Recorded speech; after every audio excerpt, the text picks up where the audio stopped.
Hola, ¿cómo les va a todos ustedes? Un nuevo programa de Nuestra Voz y ustedes saben, como regla número 1, respetando la cuarentena, respetando la distancia social y con formatos diferentes porque, bueno, esto es el escenario que se plantea a partir de la pandemia. Y hoy, en nuestro programa, nos acompaña Nahuel Sosa, un referente de la cultura, sociólogo e integrante de Agenda Argentina. ¿Cómo te va, Nahuel? ¿Qué contás? ¿Qué tal, Gustavo? ¿Cómo estás? Gracias por la invitación. No, por supuesto, que te agradezco a vos que hayas venido acá y haciendo un esfuerzo, ¿no? De lo que representa. Tenés compromisos por tu responsabilidad ejecutiva, pero bueno, vamos a aprovechar el programa como sociólogo para hablar de distintos temas. Dale. Si te parece, primero contanos un poco qué es Agenda Argentina y después vamos a hablar de lo que sería la agenda el día de hoy, la agenda en la pandemia. Pero primero, Agenda Argentina. Bueno, Agenda Argentina es un colectivo en el cual confluyen referentes académicos de la ciencia, la cultura y la comunicación. Yo digo que es un colectivo de colectivos porque está conformado por colectivos como el Grupo Callao, Grupo Fragata, Usina, Atahualpa, Atenea, Génera, que arrancaron a fines del 2018, en plenos procesos, cuando se estaba construyendo la incipiente unidad que después le dio vida al Frente Todos, con la idea de poder entender algunos fenómenos que eran inéditos, pensar algunos nuevos emergentes que surgían en esa época en nuestro país. Disculpa, me dijiste fenómenos inéditos. A ver, primer fenómeno inédito que le surgió en el nacimiento del grupo. Bueno, uno podía ver que había una cantidad de nuevos actores sociales que desbordaban los centros urbanos, como por ejemplo los feminismos, como por ejemplo la lucha de los inquilinos, como por ejemplo los trabajadores y trabajadoras de la economía popular, es decir, que más allá de actores tradicionales como pueden ser los sindicatos o otros que están ya más constituidos, empezaban a aparecer nuevos actores y también surgió con la idea de poder darle contenido a lo que era el proceso de unidad, que finalmente desembocó en el Frente Todos, que me parece que es una de las coaliciones más plurales y heterogéneas y amplias de la vuelta a la democracia, me animo a decir, no solo porque confluyen muchas identidades políticas, digo, desde el progresismo, desde el peronismo, de la centroizquierda, desde los independientes, sino también porque confluyen gran parte de estos actores que habían sido los que emergían de la crisis que proponía el neoliberalismo, es decir, aparecían también colectivos feministas que integraban el Frente Todos, movimientos sociales, jóvenes contra el cambio climático, es decir, había una nueva agenda de demanda. Y a nosotros nos parecía que el pensamiento crítico, cuando eso sucede, lo que no tiene que hacer es achancharse.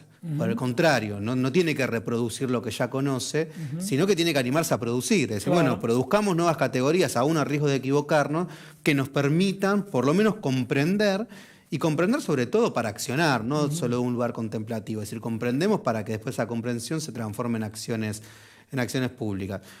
En ese momento la figura de Alberto Fernández nos convocó, digo, fue lo que nos aglutinó. Esto antes de que Alberto sea candidato, o sea que estamos hablando ya a fines de diciembre y principios del 2019. Y bueno, finalmente se dio el proceso del Frente Todos y hoy Agenda Argentina sigue siendo un colectivo en el cual participan distintos intelectuales, distintos cuadros técnicos, que ahora también asume los nuevos desafíos de lo que está pasando hoy con el COVID-19. Si me permitís, sí. Yo tomando tus palabras las voy desagregando y te las voy preguntando. Dale. Dijiste una coalición plural y heterogénea. Entonces la primera pregunta de rigor es ¿amenaza-oportunidad? No, me parece que es una oportunidad. Yo creo que lo que hay que construir en este momento es el todismo. Sí, me parece que cuando uno habla del todismo quiere decir que también el Frente de Todos captó algo que es propio de nuestras sociedades, que es que vivimos en sociedades que son hiperfragmentadas. ¿Sí? ¿Qué quiere decir esto? Yo creo que a diferencia, Gustavo, del siglo XX, donde era muy común que existieran luchas de primera y otras luchas de segunda, entonces uno decía, bueno, la lucha por la jornada laboral era una lucha principal y capaz que la lucha por el medio ambiente quedaba como una lucha más periférica. Hoy no creo que se pueda hablar en esos términos. Creo que cada grupo social puede autopercibir su lucha como de primera o de segunda. Entonces, que la inteligencia es unificar, un hilo conductor, atar esas demandas. Creo que eso también, cuando nos referimos a esta idea del contrato social o del acuerdo social, tiene que ver con esta idea de decir, bueno, atemos esas distintas demandas que se proponen Y me parece que esa heterogeneidad no solo es lo que no se debe perder, sino que lo que se debe fortalecer. Es decir, diversidad, heterogeneidad, me parece que eso es propio también del estilo de Alberto Fernández, ¿no? Una persona que de la diversidad hace una virtud y no por el contrario un contrapeso. Ahí estoy tomando las palabras. De la diversidad construye una virtud. Claro, me parece que la figura de Alberto emerge como una síntesis histórica. Si Alberto sintetizó a los distintos peronismos, sintetizó también a quienes no venían de una cultura política peronista, y me parece que también logró captar estas nuevas agendas que empezaban a aparecer. Yo creo que hay cinco... ¿Ahí surge Agenda Argentina? Sí, Agenda surge un poco antes, surge en el 2018 y Alberto, bueno, fue el 25 de mayo que se propone su candidatura, pero se empalma en ese proceso. O sea, Alberto venía viendo cómo construir la unidad junto con el Grupo Callao. El Grupo Callao formaba parte de Agenda Argentina, entonces estábamos en diálogo el Grupo permanente. Callao, por ejemplo, tal vez la gente se olvida Santiago Cafiero, ¿no? Claro, bueno, con Santiago Cafiero es también uno de los principales fundadores de Agenda Argentina y uno de los principales referentes. Y discúlpame, y ahora te voy interrumpiendo, pero vos seguís con tu hilo conductor. Haciendo una visión retrospectiva y proyectiva, ¿no es cierto? Bueno, Cafiero, Santiago Cafiero, jefe de gabinete, Santiago Cafiero, Grupo Callao. ¿Cambió Santiago Cafiero? No, yo creo al contrario, digo, hay una continuidad. Yo me acuerdo de unas primeras reuniones, Alberto nos decía que hay que defender al desobediente, y me parece que cumplió con su palabra. Hace poco Agenda Argentina sacó un libro que es Hablemos de Ideas, que tiene el prólogo de Alberto y que fue compilado, bueno, con Santiago Cafiero, Cecilia Gómez Mirada y quien les habla. Y me parece que no, que hay una mirada ahí muy interesante de pensar que el Estado está en diálogo con la sociedad civil, ¿sí? O sea, que los cargos de gestión sirven en la medida que potencian, y una idea que él siempre plantea, que es, bueno, el Estado viene a impartir justicia social, pero el Estado necesita de esa fortaleza, de esa mirada dialéctica. Yo creo que hay 5 grandes desigualdades en nuestro país. Uno puede decir una desigualdad territorial, sin duda. El federalismo sigue siendo algo pendiente. No solo en materia distributiva, ¿sí? O sea, pensar el federalismo no es agarrar un vaso y dividirlo en 24 partes, seguro, ¿sí? Seguro. Sino que es pensar cómo se construye una concepción, una filosofía política federal. Me parece que hay una segunda desigualdad que tiene que ver con lo étnico-racial. Esto lo trabaja muy bien el antropólogo Alejandro Grimson, que dirige el programa Argentina Futura. Después hay una tercera desigualdad, que es la desigualdad de género, ¿sí? Hay una cuarta desigualdad, que es la desigualdad distributiva, y hay una quinta desigualdad, que es la desigualdad etaria, ¿sí? Yo creo que a veces estamos en un mundo un poco adultocéntrico que tiende a poner como ciudadanos de segunda a los adultos mayores o a los jóvenes, ¿no? Entonces, me parece que en esas desigualdades nos movemos, y creo que hay algo que Alberto planteaba en la apertura de sesiones cuando era el Congreso y que hoy creo que tiene mucha vigencia, que era esta idea del acuerdo social, ¿sí? No el acuerdo social como una cuestión, solo como una puja distributiva de precios y salarios, sino el acuerdo social como una forma de sintetizar los conflictos, es decir, que haya un espacio donde la sociedad pueda dirimir y construir consensos básicos más allá de la identidad política, ¿sí? Me parece que el COVID demostró que no era un eufemismo, que se puede construir un acuerdo social, y creo que la sociedad argentina viene reaccionando muy bien ante una situación muy adversa. Muy bien. Bueno, contanos un poco, el COVID y el impacto en la cultura, ¿está bien como lo estoy planteando o abordando? Sí, sin no? duda. Yo lo que digo, de otro punto de vista, la combinación de un análisis sociológico, psicológico y de conducta empresarial. Porque digo, en una crisis las personas sacan lo peor de uno mismo y también lo mejor de uno mismo. Y después agrego, en las crisis las empresas sacan lo mejor y también lo peor. Y me toca en otros programas mencionar los mejores ejemplos de las empresas y los peores ejemplos. Por ejemplo, de golpe, sin mediar días, despedir a 1.450 trabajadores. Entonces, ¿cómo lo podemos organizar desde el punto de vista de un abordaje sociológico de la cultura? ¿Ustedes cómo lo ven trabajando en la función pública? A ver, me parece que toda crisis lo que te coloca es frente a un espejo, ¿no? En este caso un espejo roto, porque decíamos que estamos en sociedades hiperfragmentadas, por lo tanto te vas a ver en un espejo que está O sea, la primera imagen es una sociedad que se roto. coloca frente a un espejo, ¿no? Roto. Roto, o sea, porque está hiperfragmentado, con lo cual tenés que ir uniendo el reflejo que sea ese espejo. Lo segundo, que en la historia de las catástrofes, de las pandemias o de la peste, siempre colocan a la sociedad bajo la pregunta de cómo se sobrevive juntos. Bien. Y me parece que hay una tercera cuestión, que bien lo marcás vos, que siempre muestra cuáles son los valores que predominan en una sociedad. Y si bien el virus te pone en una situación de igualdad, porque puede afectar tanto a un rico como a un pobre, también visibiliza las desigualdades. Si hay algo que, por ejemplo, visibilizó el coronavirus es la economía de cuidado, un planteo histórico del feminismo, es decir, cómo se reproducen las tareas del cuidado, algo que el patriarcado ha hecho como forma de dominación, es decir, la tarea de cuidado solo ubicada al género femenino, mientras que no al género masculino. Visibiliza la informalidad, es decir, aparecen los invisibles, ¿no? Bueno, ahora con la IFE se empieza a encontrar como, bueno, existen sectores sociales o que no se estaba llegando, que trabajan, porque hay un error en decir que esos sectores sociales no trabajan. Yo creo que ahí lo que se confunde es trabajo con empleo. Una cosa es el empleo. El empleo es la formalidad. Si yo, por ejemplo, soy un docente universitario, tengo descuento, tengo obra social.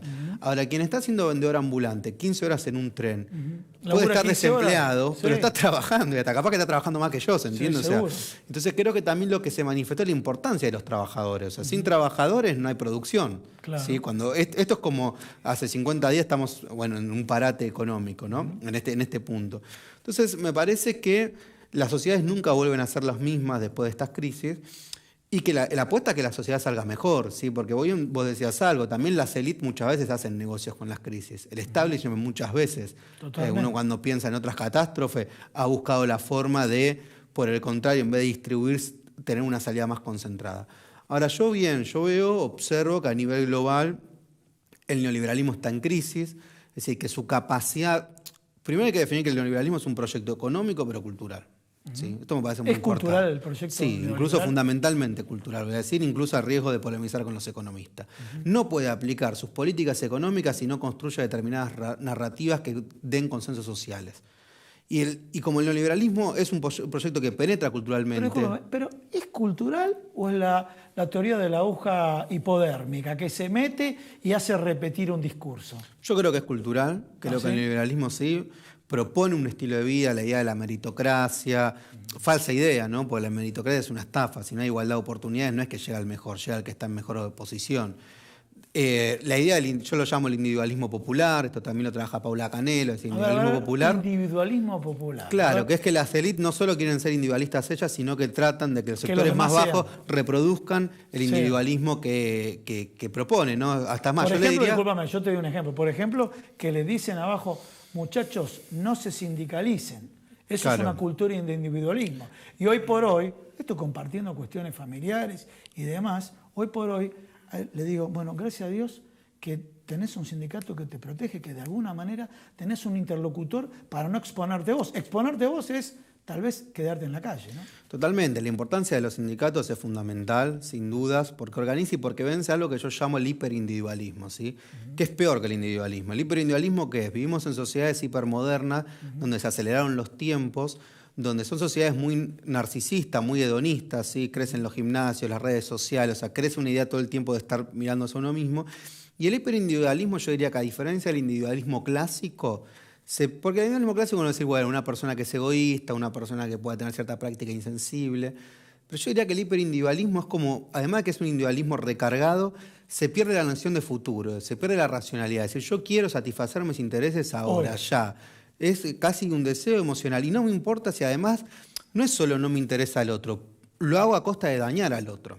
Si cuando aparecía todo este discurso anticuarentena... Pero disculpa, ¿consciente o inconsciente? Muchas veces consciente, ¿sí? Porque se legitima. O sea, yo te decía, hoy el liberalismo parece que está en crisis. Cuando se instaló el hashtag te cuida el Estado, no el mercado, que fue uno de los hashtags que trending topic desde que surgió la crisis, porque empezó a mostrar el rol de lo público, ¿sí?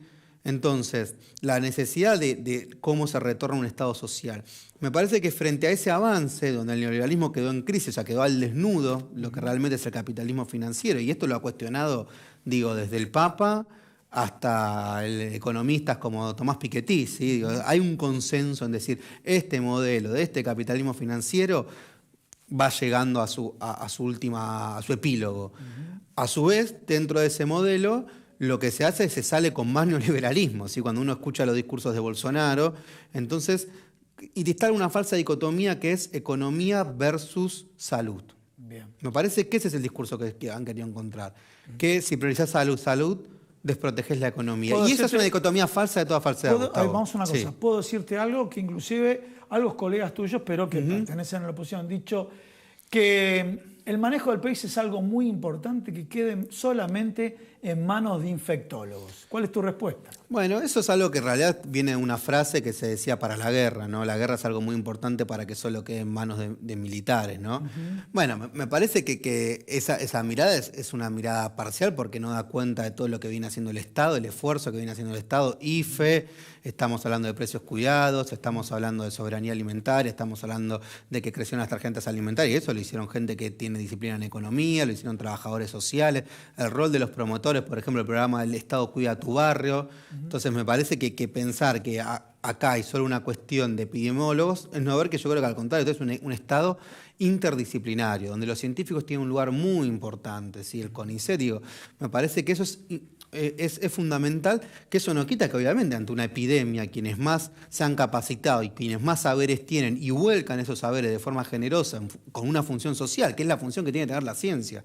Yo soy un ferviente defensor de la universidad pública y soy un ferviente defensor que la ciencia tiene que estar no para la rentabilidad, sino justamente para este tipo de situaciones. Entonces me parece que mejor que tener a los mejores epidemiólogos tratando de dar cuenta de cómo se puede resolver esta situación. Te pido un favor, no te vayas, un pequeño corte y continuamos. Dale. Vamos. Atilra es artífice de un proyecto solidario, colectivo y social. Es una realidad que crece, se desarrolla, vive y se multiplica.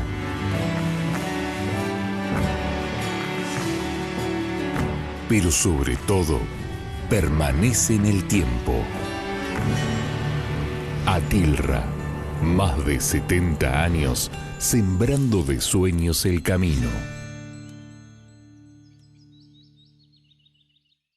Bueno, continuamos acá en Nuestra Voz con Nahuel Sosa. Realmente en el corte estamos hablando, bueno, es tan interesante que uno seguiría todo el día, pero ustedes saben, los programas tienen un tiempo acotado de duración, pero usted desde mismo Atilra nos permiten desarrollar y abordar este tipo de temas que están vinculados con la cultura. Dijiste el proyecto hiperindividualista, justo hace 2 semanas aproximadamente, desde la institución Atilra, hicieron a través de Facebook una disertación que hizo Felipe Piña sobre la historia de las pandemias. En la historia de las pandemias uno empezó a ver este tema de la conducta humana, el hiperindividualismo, inclusive en la historia de la conquista, donde aquellos que estaban inmunes, ¿a qué voy? A la teoría del rebaño de Boris Johnson, ¿no es cierto? Que, bueno, en la colonización, el caso de Cortés, ellos estaban inmunes y contagiaron a los pueblos originarios. Bueno, dentro de este esquema, ¿sí? ¿Cambia la gente? ¿Está cambiando o no cambia la gente? Mira, yo creo que hay 3 cosas que van a cambiar sin dudas. Sí. Podrán cambiar mucho, poco o poquito, podríamos decir, pero nada no va a pasar. Es decir, uno, que va a cambiar el rol del Estado. Bien. Segundo, va a haber un nuevo mapa político. Y tercero, cambian las subjetividades, cambian nuestros deseos, cambian nuestros valores. Me parece, hablamos del hiperindividualismo, uno puede decir, bueno, ¿y cuál es la contracara al hiperindividualismo? La solidaridad social. Una solidaridad social activa, porque yo creo que es algo muy importante, que hay que destacar el rol de la sociedad argentina. Yo creo que la sociedad argentina reaccionó muy bien, llevamos más de 50 días de cuarentena, ¿sí? Sí, señor. Con acciones colectivas solidarias. ¿Qué son las acciones colectivas? Los aplausos que se hacen a las 9 de la noche a los trabajadores de la salud pública, cuando se juntan vecinos de un edificio para ir a hacerle compra comunitaria a un adulto mayor, sí, cuando en un barrio popular se junta un comedor y se hace una olla y se busca la manera de que todos los chicos coman. Entonces me parece que eso hay que destacarlo, ¿sí? Yo creo que se mostró que la Argentina Unida no era un eslogan nada más, que no fue solo un éxito del oficialismo, fue un éxito del oficialismo de parte de la oposición, hay que reconocer el sector de la oposición que colaboró, sobre todo el sector que gestiona, porque entendió la dimensión de la crisis, y también de parte de la sociedad en su conjunto. Bien, ya que hablaste de la oposición y cerramos Sí. con esta. La oposición que gestiona y la oposición que no gestiona. La oposición que gestiona, la foto que ven todos, es Alberto Fernández, con Horacio Rodríguez Larreta y con Axel Kicillof. Pero si empezamos a introducir con el escenario de los gobernadores, Muchos gobernadores tienen población equivalentes a población de muchas grandes ciudades o de provincias, inclusive, donde, por ejemplo, el caso del intendente Lanús dice, no, yo quiero respetar la cuarentena. El intendente de 3 de febrero dice, yo quiero respetar la cuarentena. Y de pronto aquellos que no gestionan dicen, bueno, Alberto Fernández quiere de alguna manera destruir la economía. ¿Qué abordaje le das vos a eso? Bueno, me parece que primero el rol de los gobernadores fue muy importante. ¿Sí? Estamos hablando que esta idea de que Alberto dijo yo voy a gobernar con los 24 gobernadores, lo llevó a la práctica. ¿Sí? Me parece que hay gobernadores que no son del Frente de Todos, que tuvieron un rol destacado. Me parece que hay un sector de la oposición que de forma irresponsable alienta una anticuarentena, que me parece que tiene que ver con esta filosofía hiperindividualista, ¿sí? En un punto. Tiene que ver con esta falsa dicotomía, cuidar la salud es cuidar la economía, con esta falsa idea del Estado versus la libertad individual, o sea, nada que ver, o sea, al contrario. O sea, los griegos decían que el ciudadano libre era el ciudadano que discutía entre pares, que participaba de la polis. Por eso para los griegos el destierro era peor que la muerte. O sea, el destierro quiere decir que te saquen de la polis porque perdías tu condición humana. O sea, a mí me llama la atención que cuando una sociedad se moviliza, participa, discute, hace acciones colectivas, más se venga esta idea de querer separar. ¿Viste la frase de Margaret Thatcher, gran referente del neoliberalismo, que decía no existen sociedades, existen individuos? Bueno, acá se muestra que el mito ese del neoliberalismo fracasó rotundamente. Si hay algo que demuestra la crisis, es que de la crisis no se sale con individuos, se sale con más solidaridad, con más sociedad, con más democracia, con más derechos. Entonces, me parece que sí me preocupa que a veces no es solo un fenómeno local, sino que ha habido un fenómeno más a nivel global. A ver, claros ejemplos, el caso de Bolsonaro en Brasil, yo te mencionaba, de una manera muy irresponsable, poner la rentabilidad por encima de la vida, porque al fin de cuentas lo que acá se está protegiendo es la vida en su integralidad, ¿sí? La vida de las personas, como también la vida en el sentido del buen vivir con el medio ambiente. Nahuel, muchísimas gracias por haber venido acá. Bueno, señores, concluyó el tiempo, el programa de hoy. Realmente un gusto haber compartido estos temas y nos vemos la semana que viene acá en Nuestra Voz. Chao.